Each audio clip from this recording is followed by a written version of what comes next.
ان شاہراہوں پر بہت سے لوگ روٹی کپڑا مکان کے مطالبے کے لیے، بہت سے لوگ سیلری الاؤنس کے لیے، بہت سے لوگ مختلف سیاسی مقاصد کے لیے جمع ہوتے ہیں، اور ان کی تعداد سینکڑوں سے زیادہ نہیں ہوتی۔ آج یہ انسانی سروں کا سمندر اگر یہاں پر آیا ہے تو روٹی کپڑا مکان کے لیے نہیں، آج یہ یہاں پر اگر جمع ہوئے ہیں تو کسی سیاسی نعرے کے لیے نہیں، بلکہ ان کا بیک زبان صرف ایک مطالبہ ہے کہ صدیق اکبر کے گستاخ کے لیے سزائے موت کا قانون ہونا چاہیے۔ ایک ہی مطالبہ ہے، طیبہ طاہرہ حضرت عائشہ صدیقہ کے گستاخ کے لیے سزائے موت کا قانون ہونا چاہیے۔ ان کا ایک ہی مطالبہ ہے، نبی کریم صلی اللہ علیہ وسلم کی بیٹیوں زینب، رقیہ، ام کلثوم کے گستاخ ہوں، یا حضور علیہ السلام کی ازواج حضور کے بنین و بنات کے گستاخ ہوں، ان کے لیے سزائے موت کا قانون ہونا چاہیے۔ جب ہم اپنے ملک کے اندر موجودہ قوانین پر نظر ڈالتے ہیں تو ہمیں نظر آتا ہے اگر کوئی صحابہ کرام اہل بیت عظام کی گستاخی کرتا ہے تو اس کے اوپر 298 کی ایف آئی آر درج کی جاتی ہے۔ 298 کیا ہے؟ 298 کا مطلب ہے یا تو صرف 3 سال تک اس کو سزا دی جائے گی، یا پھر اس کو صرف جرمانہ کر کے عدالتیں رہا کر دیں گی۔ نتیجہ کیا نکلتا ہے؟ نتیجہ یہ نکلتا ہے کہ گستاخ آزاد گھومتے ہیں۔ کمزور قانون ہونے کی وجہ سے وہ لوگ جب باہر آتے ہیں، یا کمزور عدالتی نظام کی وجہ سے جب ان کے مقدمات کو دہشت گردی کی عدالتوں کی بجائے دوسری عدالتوں میں سنا جاتا ہے، وہاں پر ججز کا فیصلہ بھی نہیں آتا کہ غازی خالد جیسے لوگ فیصلہ کرتے ہیں۔ وہاں پر ابھی جج کا قلم نہیں چلتا کہ کسی مسلمان کے ایمان کی چنگاری بڑھ اٹھتی ہے۔ ہم چاہتے ہیں کہ اس ملک کے اندر حقیقی امن کو قائم کرنے کا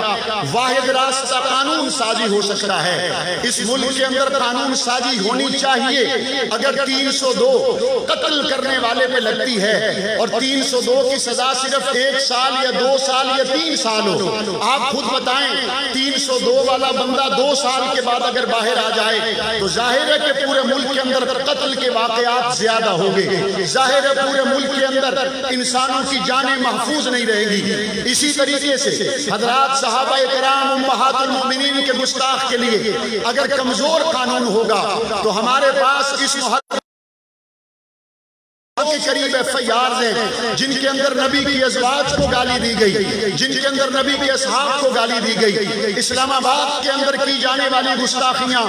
آپ لاہور اور کراچی کے اندر کی جانے والی گستاخیوں کو اگر دیکھیں تو یہ 1-2 دن کی بات نہیں، یہ تسلسل ہے۔ ہمارے صاحب بصیرت علماء کرام کے پیش نظر یہ آج سے نہیں، یہ پہلے سے تھا۔ ان گستاخیوں کو حضرت مفتی محمد رحمت اللہ علیہ نے دیکھا، اسی لیے انہوں نے وہ فتویٰ دیا۔ ہمارے اکابر کی بصیرت آج نہیں، ہمارے اکابر کے 40-50 سال پہلے فتوے اٹھا کے دیکھیں۔ اعلیٰ حضرت احمد رضا خان بریلوی ہوں، یا حضرت مفتی محمود ہوں، یا حضرت علامہ احسان الہی ظہیر شہید ہوں، یا آج کے دور کے اندر ہمارے مشائخ علماء کرام ہوں، انہوں نے اپنی بصیرت کے ساتھ جن خطرات کو محسوس کیا، اسی کے تسلسل میں، اسی کے نتیجے میں ان لوگوں نے کبھی اسمبلی کے اندر تحفظ ناموس صحابہ بل پیش کیا، تحفظ ناموس اہل بیت بل پیش کیا، شریعت بل پیش کیا۔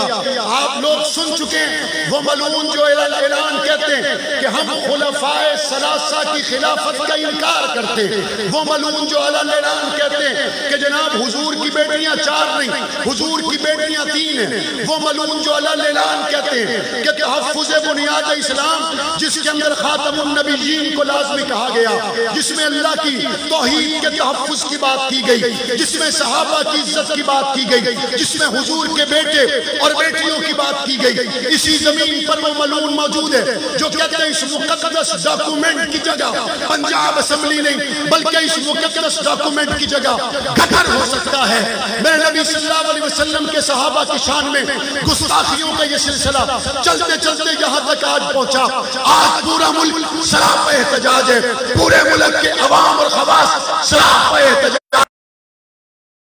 صدیق اکبر سے محبت ہماری جان کا مسئلہ نہیں ہے، صدیق اکبر سے محبت ہمارے ایمان کا مسئلہ ہے، عائشہ صدیقہ سے محبت ہمارے ایمان کا مسئلہ ہے۔ مفتی کے بغیر گزارا ہو سکتا ہے، عمران خان نوکری کے بغیر گزارا ہو سکتا ہے، خدا کی قسم صدیق کے بغیر گزارا نہیں۔